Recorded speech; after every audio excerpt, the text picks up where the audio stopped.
Long way from your gas tank, but Western crude oil is a big step closer to getting here. TransCanada Pipeline Company is interested in running a pipe right into the St. John Irving refinery if the oil producers are interested and willing to commit to the project. Yes, it's still on the drawing board, but the announcement today is what had to happen if it is ever to become a reality. Here is CTV's Mike Cameron. Premier David Alward met with frontline employees at the Irving refinery today and offered the potential of a much bigger industry. We envision New Brunswick as Canada's next energy powerhouse and St. John as the anchor of that powerhouse.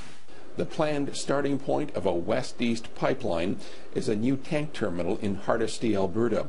3 other terminals will be built along the pipeline's route. One in Saskatchewan, another in the area outside Quebec City, and finally in St. John. In recent months, Irving has been using rail cars to import cheaper oil from Western Canada and the U.S.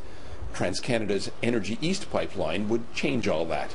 This pipeline will put our refinery on equal footing with most of our refining peers in North America who are connected to pipelines today.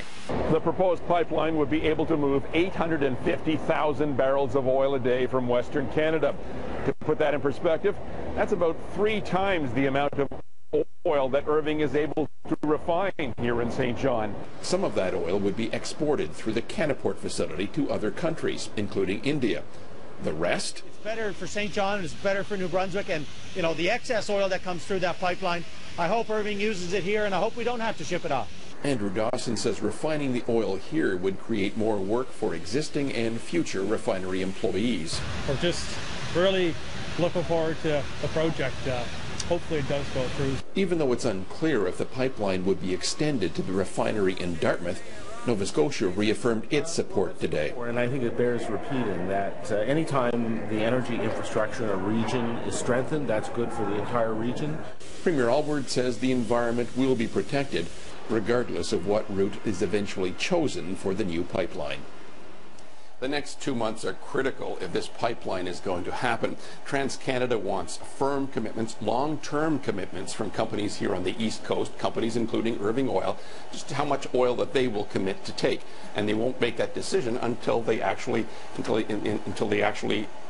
won't make the decision to build until they hear those commitments back from those companies. Now, we asked Irving Oil today just how much oil it would commit to taking from the pipeline. Irving said it was too early to make that decision right now, but the decision has to be made, Steve, by June 17th, because that was a very firm deadline set today by TransCanada Pipelines.